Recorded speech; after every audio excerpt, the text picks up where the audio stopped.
It's an area of Evansville that some have never heard of, Baptisttown.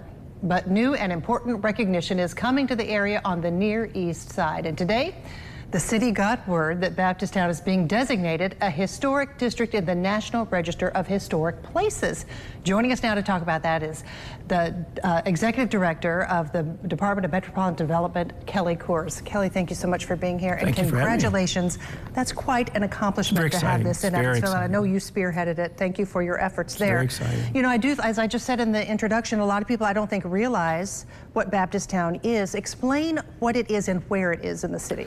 Well, generally speaking, the Baptisttown neighborhood was a segregated area of the city during the old Jim Crow days. By law, by deed restriction, by other restrictions, African American people were only really allowed to live in certain areas of Evansville. The main black neighborhood in Evansville centered around Lincoln, Governor, Canal Street, which is now Connie Robinson Way, but right around where the old Lincoln Gardens apartments were built in 1938, that neighborhood right there was sort of a city in a city.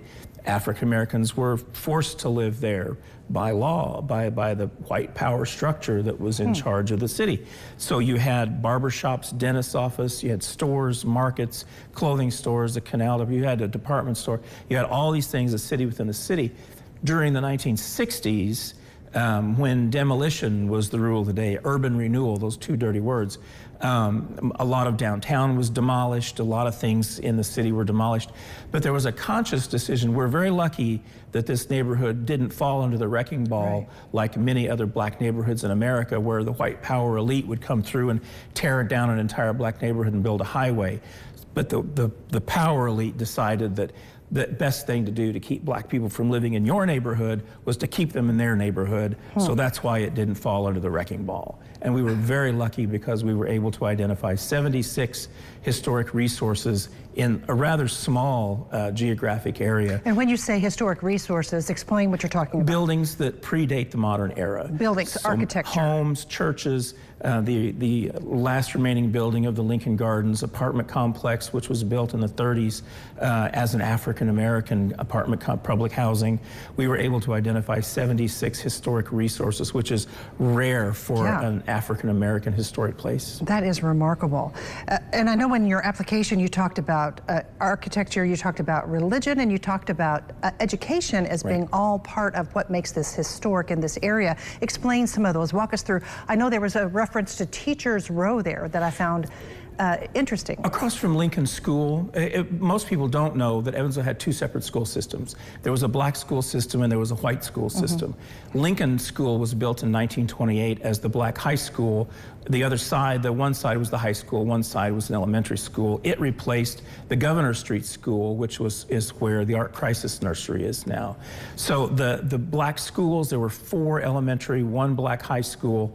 The houses, there's 5 houses across the street on Lincoln from Lincoln School. 4 of the 5 were residences of teachers. We were able to save the one on the corner near the African American Museum, which was the home of Alfred and Phoebe Porter. Alfred Porter was an English teacher, but he was also the band director at Lincoln High School, one of the segregated schools. So teachers lived in that area. Right, and so we were able to save that. The land bank got it from the city and donated it to the African American Museum. Now it's going to be part of the campus there. And of course it's called Baptisttown because there were so many Baptist churches in that area. Well, you had Liberty, you had several Baptist churches in that neighborhood, which it was a pejorative. Baptisttown was a pejorative. White people making fun of black people called the area that as a pejorative.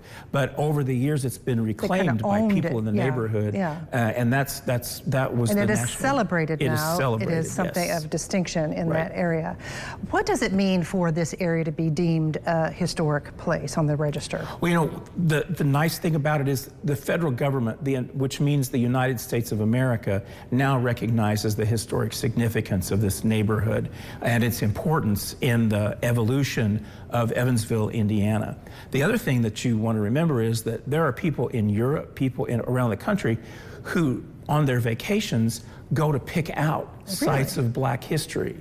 So it puts the Evansville and the African Museum on the map of tourists who look for places on the National Register that focus on African American history. The Black history of the country is a tourist draw. And so my hope, and the hope that all of us that worked on this, is that it will draw attention not only to the area, but to the museum. And why, I know this is very important to you, why is it so important to celebrate and to preserve these historic areas? It's important to us to preserve any structure, any area that has significance in your past. You know, cities like Evansville many times have not dealt with the memory. You know, Evansville's swimming pools, public pools, were only integrated in 1956. That's only 3 years before I was born, so it's almost in my lifetime. A lot of American cities have not dealt with their past in regards to race relations. What a miracle that Evansville's elected a Black woman as its next mayor. And this is one way to preserve that history and celebrate it and remember it. Kelley Coures, thank you so much for all you have done. I understand that you're ready with the change of administration. You're going to be retiring. The end of January. And thank you so much for all you've done there at the Department of Metropolitan Development. And part of it has been this designation for Baptisttown to become on the National Register of Historic Places. Well, I was so confident I went ahead and ordered the sign for it. So. Oh, yeah. Well, good for you. I was pretty sure we'd get it. How soon will it go up? Yeah, overconfidence. Sometime early in 24. Good. Good. All right. Kelley Coures, the Department of Metropolitan Development. Thank you so much for being here today.